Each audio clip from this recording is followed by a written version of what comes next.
গোলাম, তুমি কি করছো এখানে? এই যে ম্যাডাম, ঘর মুছতেছিলাম। দুপুরে খেয়েছো? না ম্যাডাম, যে ঘর মুছা শেষ হলে পরে খাবো আর কি। তুমি এখনো খাওনি? বাবা, মা, ভাইয়া, নিশিতা, তোমরা সবাই কোথায়? বাবা! কি ব্যাপার, সবাইকে এভাবে ডাকলি? কোনো সমস্যা? অবশ্যই সমস্যা।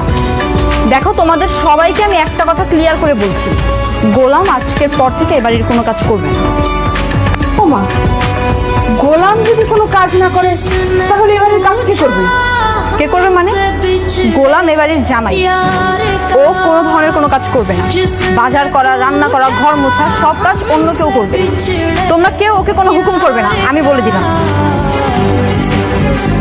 ও আমার হাজবেন্ড, আর এটাই ওর পরিচয়।